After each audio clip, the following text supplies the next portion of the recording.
One of the things you talk about so brilliantly in your podcast is the question of education as a commodity.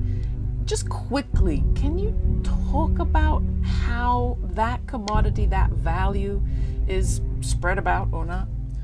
Yeah, I think that it's a catastrophe, frankly, that education is understood as some object that you buy like any other commodity.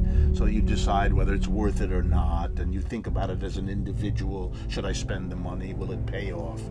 Education is something that changes the community, changes the whole society.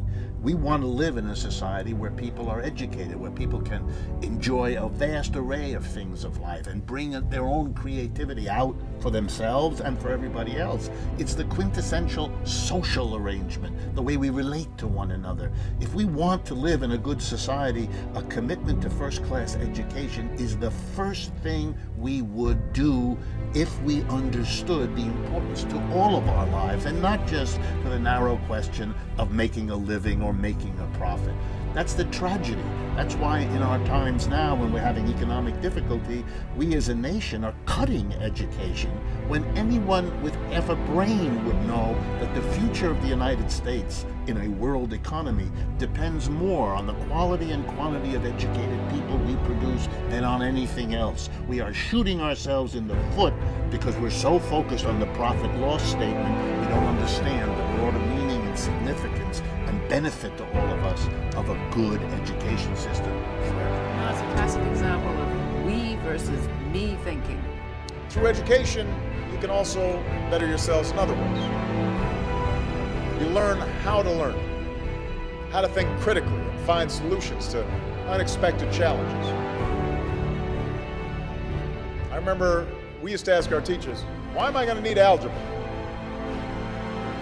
Well, you may not have to solve for X to get a good job, be a good parent, but you will need to think through tough problems. You'll need to think on your feet. You'll need to know how to gather facts and evaluate information. So, math teachers, you can tell your students that the president says they need algebra.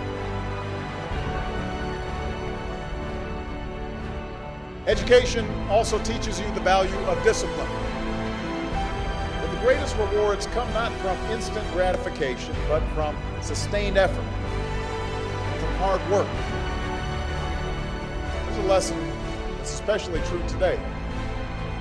In a culture that prizes flash over substance, that tells us that the goal in life is to be entertained. It says you can be famous just for being famous. May you get on a reality show, don't know what you've done, suddenly you're famous. But that's not going to lead to lasting, sustained achievement. And finally, with the right education, both at home and at school, you can learn how to be a better human being. For when you read a great story, or you learn about an important moment in history, it helps you imagine what it would be like to walk in somebody else's shoes, to know their struggles. The success of our economy will depend on your skills, but the success of our community will depend on your ability to follow the golden rule, to treat others as you would like to be treated.